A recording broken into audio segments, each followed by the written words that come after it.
La herencia de Matilde Arcángel. En Corazón de María vivían no hace mucho tiempo un padre y un hijo conocidos como los eremites, si acaso porque los dos se llamaban Euremios, uno Euremio Cedillo, otro Euremio Cedillo también, aunque no costaba ningún trabajo distinguirlos, ya que uno le sacaba al otro una ventaja de 25 años bien colmados. Lo colmado estaba en lo alto y gorrudo de lo que habían dotado la benevolencia de Dios nuestro Señor al Euremio grande. En cambio al chico lo habían hecho todo al revésado, hasta se dice que de entendimiento, y por si fuera poco el estar trabado de flaco, vivía, si es que todavía vive, aplastado por el odio como por una piedra, y válido es decirlo, su desventura fue la de haber nacido. Quien más lo aborrecía era su padre, por más cierto mi compadre, porque yo le bauticé el muchacho, y parece que para hacer lo que hacía se atenía a su estatura. Era un hombrón así de grande que hasta daba coraje estar junto a él y sopesar su fuerza, aunque fuera con la mirada. Al verlo uno se sentía como si a uno le hubieran hecho de mala gana o con desperdicios. Fue en Corazón de María, abarcando los alrededores, el único caso de un hombre que creciera tanto hacia arriba, siendo que los de por ese rumbo crecen a lo ancho y son bajitos. Hasta se dice que es allí donde se originan los chaparros, y chaparra es allí la gente y hasta su condición. Ojalá que ninguno de los presentes se ofenda por si es de allá, pero yo me sostengo en mi juicio. Y regresando a donde estábamos, les comenzaba a platicar de unos fulanos que vivieron hace tiempo en Corazón de María. Euremio Grande tenía un rancho apodado Las Ánimas, venido a menos por muchos trastornos, aunque el mayor de todos fue el descuido. Y es que nunca quiso dejarle esa herencia al hijo, que, como ya les dije, era mi ahijado. Se lo bebió entero a traros de vingarrote que conseguía vendiendo pedazo tras pedazo de rancho, y con el único fin de que el muchacho no encontrara cuando creciera de dónde agarrarse para vivir. Y casi lo logró. El hijo apenas sí se levantó un poco sobre la tierra, hecho una pura lástima. Y más que nada debido a unos cuantos compadecidos que le ayudaron a enderezarse, porque su padre ni se ocupó de él. Antes parecía que se le cuajaba la sangre de solo verlo. Pero para entender todo esto hay que ir más atrás, mucho más atrás de que el muchacho naciera, y quizá antes de que Euremio conociera a la que iba a ser su madre. La madre se llamó Matilde Arcángel. Entre paréntesis, ella no era de Corazón de María, sino de un lugar más arriba que se nombra Chupaderos, al cual nunca llegó a ir el tal Cedillo, y que si acaso lo conoció fue por referencias. Por ese tiempo ella estaba comprometida conmigo, pero uno nunca sabe lo que se traen entre manos. Así que cuando fui a presentarle a la muchacha, un poco por presumirla y otro poco porque él se decidiera a padrinarnos la boda, no me imaginé que a ella se le agotara de pronto el sentimiento que decía sentir por mí, ni que comenzaran a enfriarse los suspiros y que su corazón se lo hubiera agenciado otro. Lo supe después. Sin embargo, habrá que decirles antes quién y qué cosa era Matilde Arcángel. Allá voy. Les contaré esto sin apuraciones, despacio. Al fin y al cabo tenemos toda la vida por delante. Ella era hija de una tal doña Cinesia, dueña de la fonda de Chupaderos, un lugar caído en el crepúsculo, como quien dice, allí donde se nos acababa la jornada. Así que cuando Arriero recorría esos rumbos, alcanzó a saber de ella y pudo saborearse los ojos mirándola. Porque por ese tiempo, antes de que desapareciera, Matilde era una muchachita que se filtraba como el agua entre todos nosotros, Pero el día menos pensado y sin que nos diéramos cuenta de cómo, se convirtió en una mujer.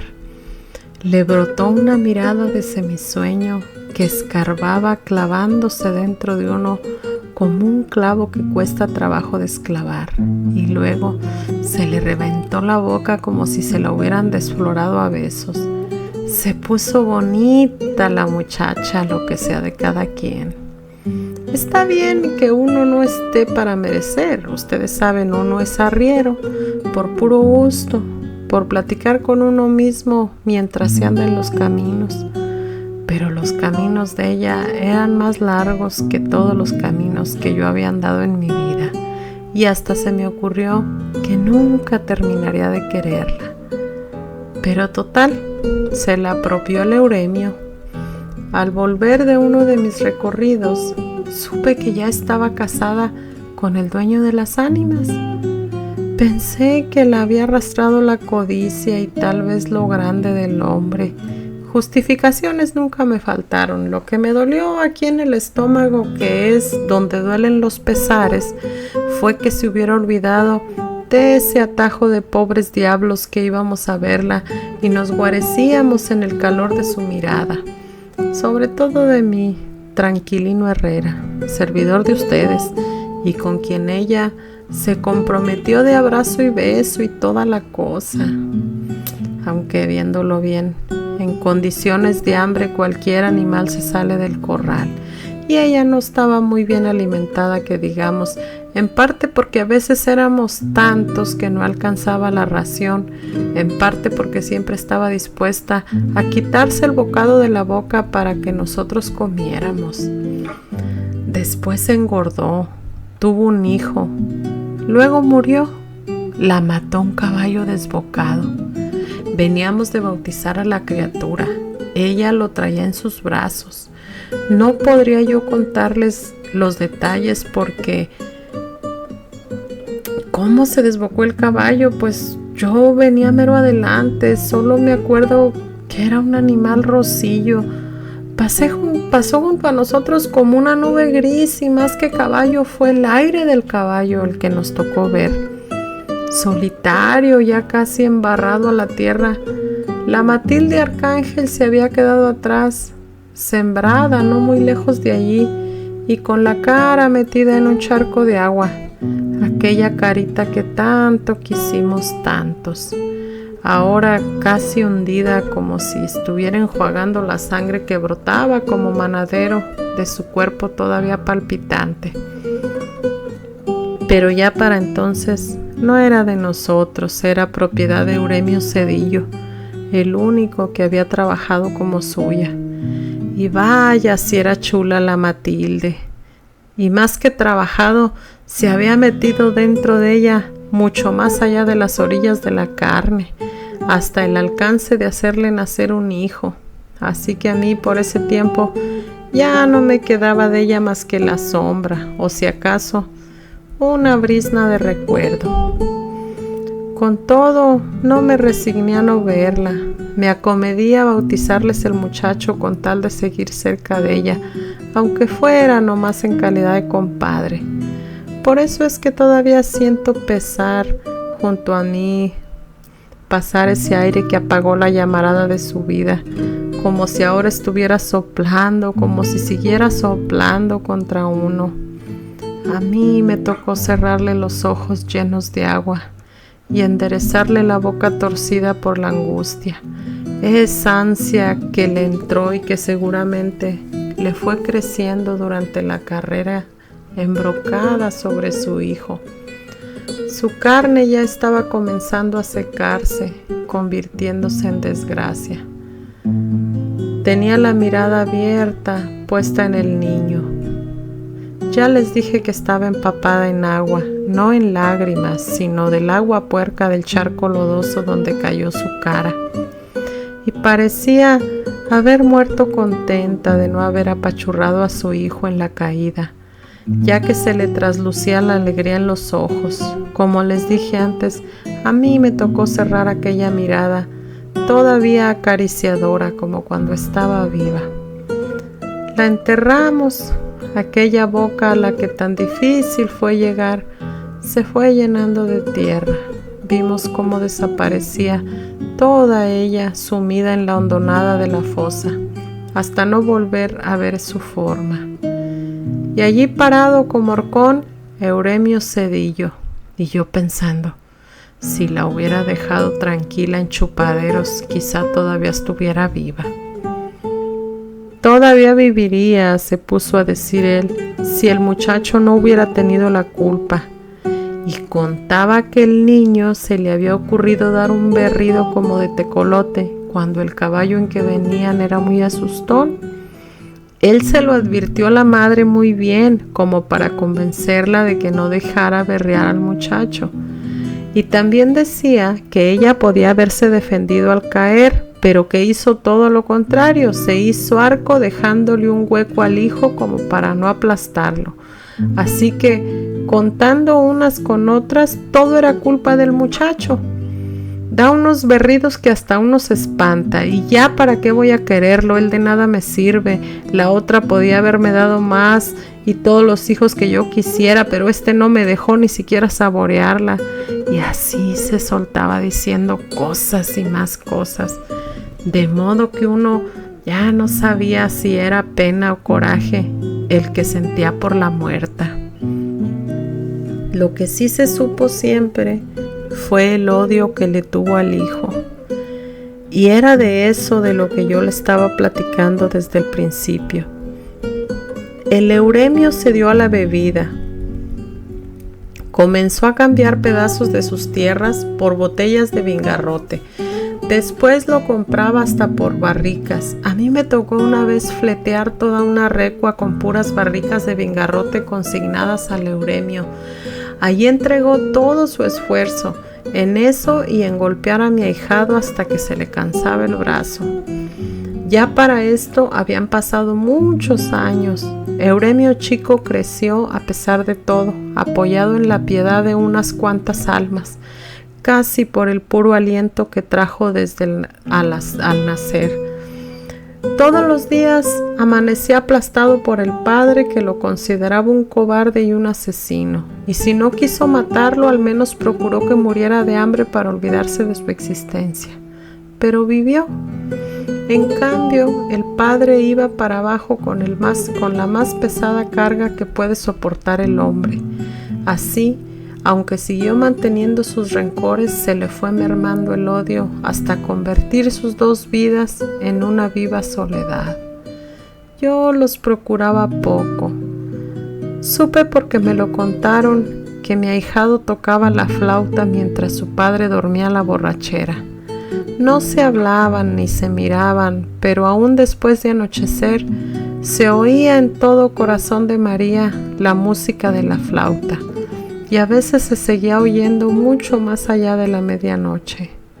Bueno, para no alargarles más la cosa, un día quieto de esos que abundan mucho en estos pueblos, llegaron unos revoltosos a Corazón de María. Casi ni ruido hicieron porque las calles estaban llenas de hierba, así que su paso fue en silencio, aunque todos venían montados en bestias. Dicen que aquello estaba tan calmado y que ellos cruzaron tan sin armar alboroto que se oía el grito del somormujo y el canto de los grillos, y que más que ellos lo que más se oía era la musiquita de una flauta que se les agregó al pasar frente a la casa de los eremites, y se fue alejando, yéndose hasta desaparecer. ¿Quién sabe qué clase de revoltosos serían y qué andarían haciendo? Lo cierto, y esto también me lo contaron, fue que a pocos días pasaron también sin detenerse tropas del gobierno, y que en esta ocasión Euremio el Viejo, que a esas alturas ya estaba un tanto achacoso, les pidió que lo llevaran. Parece que contó que tenía cuentas pendientes con uno de aquellos bandidos que iban a perseguir, y así lo aceptaron. Salió de su casa a caballo y con el rifle en la mano, galopando para alcanzar a las tropas. Era alto, como antes les decía, que más que un hombre parecía una banderola, por eso de que llevaba el greñero al aire, pues no se preocupó de buscar el sombrero. Y por algunos días no se supo nada, todo siguió igual de tranquilo. A mí me tocó llegar entonces, venía de abajo, donde también nada se rumoreaba, hasta que de pronto comenzó a llegar gente, guamileros, ¿saben ustedes? Unos fulanos que se pasan parte de su vida arrendados en las laderas de los montes y que si bajan a los pueblos es en procurar de algo o porque algo les preocupa. Ahora los habían hecho bajar el susto, llegaron diciendo que allá en los cerros se estaban peleando desde hacía varios días y que por ahí venían ya unos casi de arribada. Pasó la tarde sin ver pasar a nadie, llegó la noche. Algunos pensamos que tal vez hubieran agarrado otro camino. Esperamos detrás de las puertas cerradas. Dieron las 9 y las 10 en el reloj de la iglesia y casi con la campana de las horas se oyó el mugido del cuerno, luego el trote de caballos. Entonces yo me asomé a ver quiénes eran y vi un montón de desarrapados montados en caballos flacos, unos estilando sangre y otros seguramente dormidos porque cabeceaban. Se siguieron de largo. Cuando ya parecía que había terminado el desfile de figuras oscuras que apenas se distinguían de la noche, comenzó a oírse, primero apenitas y después más clara, la música de una flauta. Y a poco rato vi venir a mi ahijado Euremio, montado en el caballo de mi compadre Euremio Cedillo. Venía en ancas, con la mano izquierda dándole duro a su flauta, mientras que con la derecha sostenía, atravesado sobre la silla, el cuerpo de su padre muerto.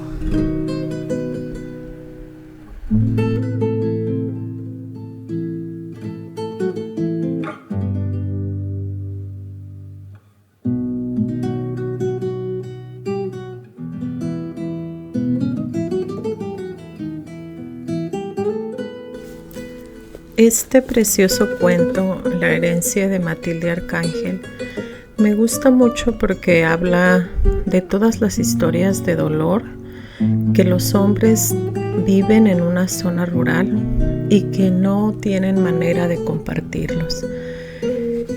Imaginemos cuántas muertes trágicas suceden entre nuestra gente por un arrebato, por un accidente, por una cosa que es incontrolable y que son las emociones, nuestro miedo, nuestra tristeza, nuestro dolor que nos envuelven y que no nos permiten salir de ese bucle, de ese suceso doloroso. ¿Cómo puede un padre enamorado, recién casado, con su primer hijo, aceptar la muerte de su joven mujer sin buscar a un culpable? Él busca a un culpable que le ayude a superar su pena. Está triste y además se queda con un bebé recién nacido para criarlo solo. Por eso busca en la bebida una forma de refugio, una forma de resolver el dolor tan grande que está viviendo y de no mirar lo que significa el estar solo con su hijo y haber perdido a su amada, a su reciente esposa. ¿Cómo encontrar un consuelo para seguir soportando la vida? El dolor nos hace perder la noción entre lo que es nuestra responsabilidad y cómo resolver las necesidades. Aquí podemos ver en esta historia qué sentido tenía el odio entre el padre y el hijo, ¿verdad? Sin embargo, es una historia común en nuestras comunidades. ¿Por qué? Porque nadie nos enseñó cómo resolver estos conflictos. Nadie nos enseñó a enfocar el dolor, no en buscar un culpable, sino en lograr la aceptación del hecho y saber que no se puede cambiar, ¿verdad? Y que no podemos tampoco albergar este sentimiento para toda la vida, porque nos vamos a perder de vivir, vamos a ser infelices a los que están alrededor nuestros, y también ponerle una culpa al hijo sobre sus espaldas, una culpa que él no eligió porque era un bebé. Entonces, esto nos lleva a la reflexión sobre cuántos sucesos miramos que acontecieron así en nuestras comunidades, sin ayuda para atender las emociones, sin consuelo, sin una orientación adecuada, y terminaron trágicamente en una muerte, en la pérdida de las familias, en confrontaciones, en más dolor, más tristeza, más momentos de soledad, de destierro, pérdida de las posesiones materiales y pérdida de la vida. Esta historia es una historia distintiva, pero que también habla del dolor del hombre, del dolor de un padre, del dolor de un hijo rechazado y de la incapacidad para resolver este conflicto entre los dos, hasta que finalmente pierden la herencia, pierde la vida el padre, y el hijo pues tiene que regresar a continuar llorando su soledad sin poder hablar con nadie, y es precisamente la razón por la cual solo toca la flauta.